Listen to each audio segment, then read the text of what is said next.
What is up, guys? Bradman here, bringing you guys OBA Week 3. Our opponent this week is at the Ratical Raticates, coached by gym leader Shawn. If you guys are hyped for this, feel free to drop a like down below and subscribe if you are new as well. Really helps me out. Grassy and Raikous are currently 1-1, getting a loss the first week and picking up a very nice win last week, being a 6-0. I'm hoping to go into this week. My opponent is actually the same. I think he's actually 1-1 as of right now as well, going into week 3. So this was kind of a little bit of a, I guess like a difference maker to get a positive or keep the negative ratio. I did prepare very well for this. My opponent has some very big threats, being his top 3 OU threats and his UU threats. Most of his lower tier stuff didn't really have to prepare for too much because I had solid counters in them as well. Just preparing for the top tier threats. Opponent has one of the best megas in the game, Mega Lopunny, which I had to prepare for super a lot, being the reason why I did not bring Mega Absol this week as well. Landorus T, big threat, I had to prepare for that a lot as well. Keldeo, which completely rips apart my team. Chansey isn't really a wall to it either, so I had to come up with something different to actually kind of wall that thing. So, being there's no chance this week as well. My opponent also had the Darmanitan and the Donphan. Donphan was kind of easily dealt with the Venusaur and the Manaphy as well. The only other thing I was really prepared for was the Darmanitan, thus the set on my Manaphy, which I'm going to get through the sets really quick here because this is a longer battle. My opponent played very well, as we both did. I actually predicted him to bring the Sneasel and the Jellicent. However, he does not bring both of those, so that's actually good for me. He actually brings the Cacturn and the Goodra instead, so I can deal with those decently well, even though Goodra I don't have a really solid response for, but Swellow and Stoutland do a lot of damage to that thing as well. So, going to get into my sets real quick. I'm bringing a max defense, max special defense, bold-natured Venusaur with pretty much a standard set. I just wanted to really run standard for this. I thought it would do a lot more than running like something wacky on this. Meant to really just come in, take hits, set up a few Leech Seeds, and dwindle things down. Leech Seed, Giga Drain, Sludge Bomb, and Synthesis. Bringing Mold, actually Sour Nachos was the Venusaur. Bringing Mold, the Manaphy, max defense, max HP, more of a counter to the Landorus T and the Darmanitan. However, he does not bring the Darmanitan. I'm not quite sure why. Maybe he was scared of Flashfire Arcanine. Not quite sure.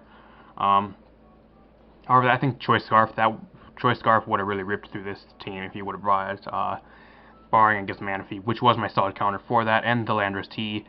Max defense, max HP, running the knockoff, just to knock off a few items. I didn't expect to do too much damage, but super effective damage to the Jellicent upon switching and stuff like that. I got running the Energy Ball as well, so I don't get walled by Keldeo. He also had the Barbarical, so that's really what I wanted to actually bring that for as well. 4 times effective. Scald, no brainer. That burn chance is too high, and it's stab. Probably one of the best stab moves for Manaphy. And the rest, running the Chesto Berry as well. So if I do get low, I can always run that rest. Really tried to play it as well so I do not get that Chesto Berry knocked off, otherwise I would get dwindled out very easily. So I had to play around that as well. Choice Scarf Stoutland with the Intimidate, max speed, max attack, Jolly Nature, running the Retaliate, which is something, this here is actually something I actually wanted to run in a long time. This week was one of the weeks I wanted to run it. Even though there was a few counters in Donphan and the Landorus T, I can play around those decently well, so I really wanted to bring this thing. And possibly throw the Lopunny off guard, because he probably does not expect me to be Scarfed if he brings that thing in. Oh, hey, I'm going to be hitting you with a Scarfed Facade or something like that. I'm running the Ice Fang, mainly for the Landorus and the Donphan. Crunch for the Jellicent, however, he did not bring that. Retaliate and Facade, because I knew he might get a Scald Burn, or he might try Toxicking something, and maybe I could switch in on it or something like that as well. So, hope to put in a lot of work with that this week. Defensive Skarmory, running the Defog. Stealth Rock, Roost, and Drill Peck.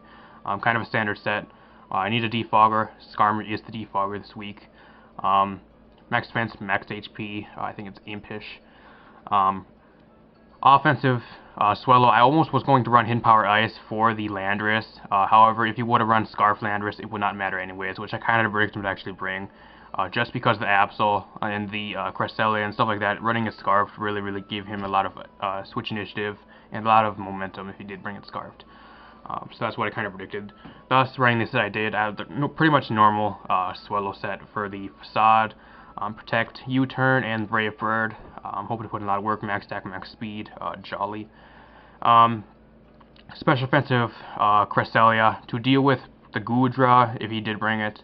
And mainly the Keldeo. It was meant for the Keldeo. Otherwise, I really do not have anything for the Keldeo. I mean, I could bring Venusaur for the Keldeo, but if he has Icy Wind, that's going to do a lot. So, and if he's like Specs Icy Wind, that'll still do a lot to me. So, Special Offensive Cresselia, running the Cycle Shift, because I knew he might actually try getting a Scald Burn or something on me, and I can maybe Cycle Shift that onto the Landorus, or maybe the Lopunny, and maybe live a hit towards the end of the battle. That's what my thought process was behind by that. Moonblast, mainly for the Sneasel, otherwise I probably would have ran Ice Beam, but I'm actually running Moonblast, Psychic, and the Moonlight. We'll top into this because this battle is pretty long, so hopefully I didn't ramble on too much. But going to lead with the Venusaur, predicting him actually lead with his Donphan to set up his Stealth Rocks. He's actually going to lead with his Goodra, which kind of sucks for me because I know either Flamethrower or Fire Blast is going to be coming right here. I have to switch out. I really lose nothing going out into Cresselia right here, so I'm going to go right out into Cresselia. He does go for the Fire Blast. Judging by this damage, it is not Specs, so we at least know it's not Specs Goodra. Eat that up pretty well. He's actually going to try dropping a Draco on this next turn. He's actually not invested in speed either, so it is pretty much, I'm guessing it's super bulky Goodra. I do get the special attack drop, which is kind of nice because the Draco. He actually misses the Draco here as well, so it kind of sucks for my opponent. However, he makes up for that big time in the rest of the battle. Gonna go for the Psychic here, hoping to maybe catch the Keldeo on a switch in or something, I don't know. I really don't know. I want to see how much damage both of them would do. Maybe get the special offensive drop. Judging by the damage as well, he is Assault Vest, probably max HP, max defense, or special defense on this thing. Maybe a little bit defensive, I'm not quite sure. But the way it looks, he's pretty much, I know he's max HP and probably Assault Vested and slightly invested or invested in special defense. He's actually going to predict a Psychic here. I actually go for the Moonblast, predicting the Cacturne to come in here, so this is actually nice. I take this thing around about 55% lower, and I do get the special attack drop, which doesn't really matter. Right here, I actually predict a Sucker Punch. I do not want to stay on this thing because he still has the Keldeo and the Goodra, and this thing walls both of them. So once those are gone, then it goes down in value for me. I can maybe sack it off or something, but till those are not gone, I need to keep it around. Gonna go out into Venusaur here because Cacturne can't really do much to Venusaur. I guess barring maybe knockoff. I'm not quite sure if Cacturne actually gets knockoff. Usually it could be a sub-seed set, which I was predicting him actually be, or maybe like a scout set or something like that. He's actually going to go out into the Goodra here. Going to go for the Sludge Bomb.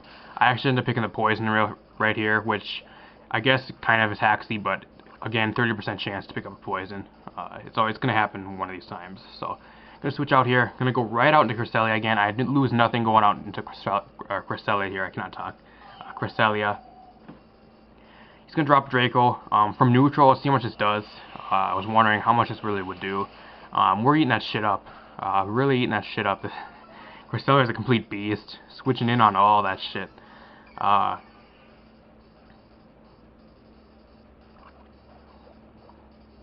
Poison actually really does help us out as well, because we really don't have much to really hit the Goodra with super effectively. I would say maybe Ice Beam on Manaphy, but I do not have it. Other thing I could have is the Ice Fang on Stoutland, but I really don't want to come in and actually go for the Ice Fang. I would probably go for Retaliate or something like that as well, because it still does about the same amount. So, gonna bring the Landorus in here. I do get a decent chip damage off on this thing, and a special attack drop as well, which I guess again doesn't really matter. Gonna go out into the Manaphy here. I am defensive. I actually predict a U-turn right here as he U-turns. Right now I'm actually predicting this thing actually to be Scarfed the way he's playing it so far. So if I were him right there, I actually would have went for the knockoff as well. But Gonna go to Cacturn. This thing, again, I really have nothing to touch this thing with because I do not have the Ice Beam or anything like that, or the Dazzling Gleam. Gonna go out into the Venusaur here. My opponent predicts the switch and actually sets up the Sword Stance, so good play on his part. This thing is a little bit threatening now, but since I'm actually very, very defensive, I should be able to at least live a Sucker Punch at +2 still, which I still do. My opponent gets actually a little bit of a high roll there actually as well. And I'm able to take this thing out with a Sludge Bomb. So the Cacturn is gone. He has no more Water Absorber, so I can spam Scald as much as I want now, which is very, very nice. Always have that burn chance as well to get a burn on something.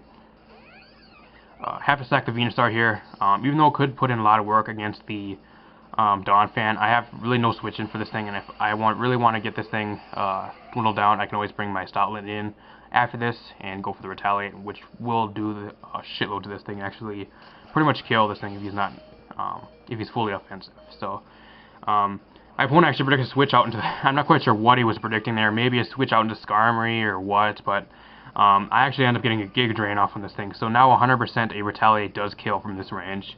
I'm going to stack my Venusaur off here. My opponent actually chokes right there. I'm not quite sure what he was predicting.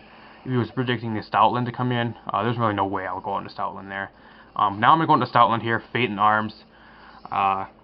Get the Timidate off right here. Now at this point, I really did not want to reveal my choice Scarf yet, so I'm actually going to double out here, predicting the Donphan to come in, which actually works out in my favor. I'm going to go out into Skarmory. There was no really losing in momentum if I made the double, even if he did stay and go for the Drain Punch there. He's going to go into the Donphan, how I actually did predict, so this is very nice. I can set up my Stealth Rocks here and actually make him actually Rapid Spin and actually get a free switch into whatever I want here. So I'm going to set up my Stealth Rocks here. Go for the knockoff, which really doesn't matter. I'm fine with actually my Skarmory getting knocked off. It's probably one of the only things I am actually fine with getting knocked off at this point. So, going to go predict the Rapid Spin here. Actually going to go out into Manaphy. He does not want those rocks up because his Lopunny and his Landorus are going to be taking a decent amount with those Stealth Rocks up. So he's going to get rid of those, go for the Rapid Spin. Got a free switch into the Manaphy here. I was going to go for the Energy Ball, predicting the Keldeo to come in here, but I actually just made the safe play and actually went for the Scald. It did pay off as well. He's actually going to go for the Earthquake.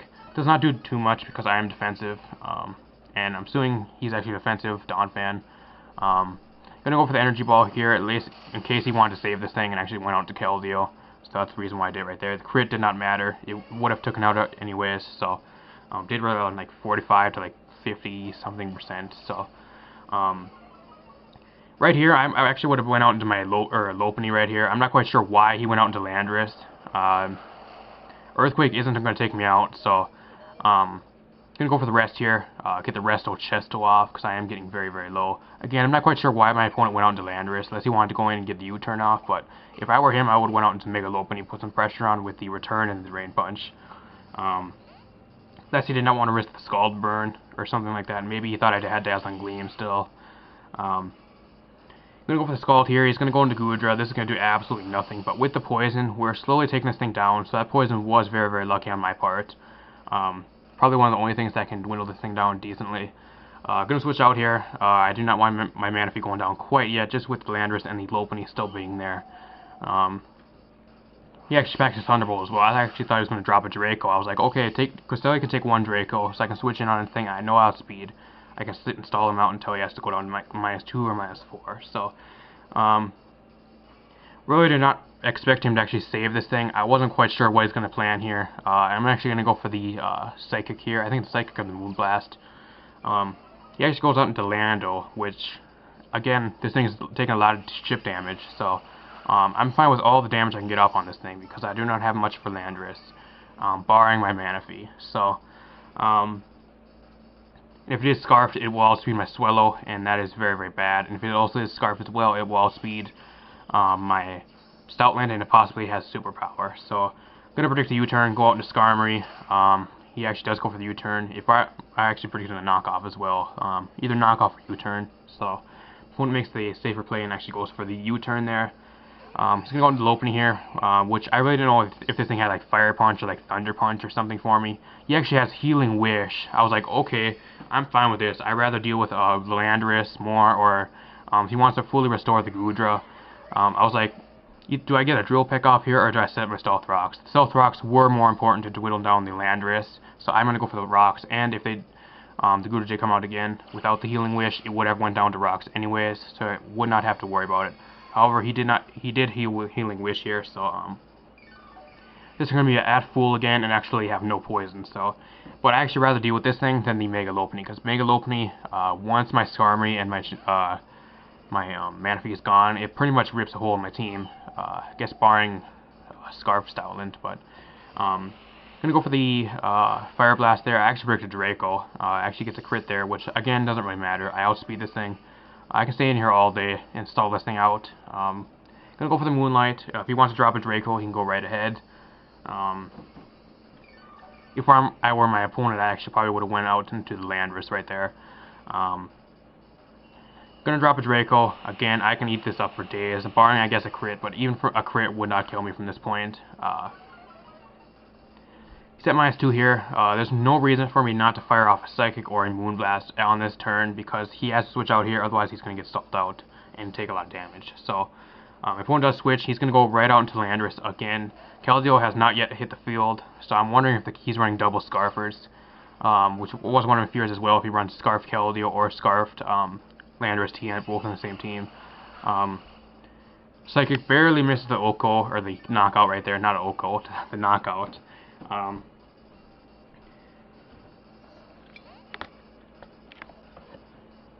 Gonna switch it right out here, predicting either a U-turn or a knockoff. He actually goes for the Rock Slide here, so this thing, I'm pretty sure the thing is Scarf. Now right here is where the most hacks I've ever seen comes into play. I'm gonna go for the Scald on these next few turns. My opponent must be taking advice from the wizard or something, I don't know. He's going to Harry Potter and asking for the goddamn magical wand or something here. My opponent gets like 5 to 6, or I think 6 or 7 back-to-back flinches right here, making my Manaphy pretty much useless. I can take like 4 of them here, 4 or 5 Rock Slides. However, he gets a flinch on every damn Rock Slide here, so he pretty much flinches out my Manaphy here. At this point, my Manaphy was kind of worthless anyways. It was only for the Landorus T, so I'm fine with actually going down, but all these flinches, he basically just flinched out my Manaphy right there. I don't know, he might be going to Harry Potter for advice. I don't know if he's taking lessons from Harry Potter or something, but gonna go out into the Skarmory here. I swear if he flinches me out again, I was gonna be so pissed. And what to do? He gets another flinch. So I'm like, oh my gosh, is this guy King's Rock? I'm pretty sure this thing is Scarfed at this point though. We finally break through, and we actually get the Drill Peck off. I was like, holy shit, you're gonna flinch out my damn Skarmory? Once my Skarmory's gone, I have nothing for this thing if it's Scarfed. So, I would have to probably go out into my Stoutlands and probably, I don't know, maybe Facade or something. I'm not quite sure. Gonna go for the Drill Peck here. Again, I'm not quite sure. I'm assuming he's not invested in speed. That's why we outsped right there, but neither am I, so I'm not quite sure. Getting a lot of damage off right here. For flinching me all those times, he actually missed another Fire Blast, so I'm fine with that. Gonna let my Skarmory go down right here. I had no switch in. I did not want to go out into my Cresselia, because if my Cresselia goes down a little bit more, I will not have a response to Keldeo in the back. At this point, there was 2 options. I could have went out into my Scarfed Stoutland and went for the Facade, which it had a possibility to kill the Keldeo, but if he was invested in HP or defense, it would not have killed. So I'm going to make the safest play and actually go out into my Swellow here. If he was Scarfed right here, he probably would have won the game. Depends what he locks himself into. Scald from this range would not have killed if he was Scarfed, so he's not Scarfed, and we actually end up picking up a kill right here. The Keldeo goes down to 1 hit, actually, with finally hitting the field. And we have Swellow cleaning up late game, so we actually pick up a 3-0 victory, and my opponent played it pretty well. A few questionable plays on my opponent as well, but Grass Plains Raikous are now 2-1. We're going to be going against the Chicago Ursaring next week, coached by Greg, Slow Formula. That's going to be one hell of a battle. He has some very, very big threats like Mega Metacham and stuff like that, so going to prepare very, very heavily for that as well. Hoping to actually pick him for another win, but not going to underestimate Greg as well either, because I have not played him yet as well. So if you guys enjoy this, feel free to drop a like down below, and if you are new and you made it this far, subscribe as well. It really, really helps me out. yeah, what can I say, guys? We played very, very well in this match. My opponent played exceptionally well as well, but a few questionable plays on my opponent's side, I guess. Just was prepared for everything. He did not bring a few things that I was super prepared for, so that made my wands a little bit less valuable, a few of them. But other than that, though, we're actually now 2-1. I'm Brad Mueller, the coach of Grassy Raikous. I'm going to see you guys next week for week 4. Peace.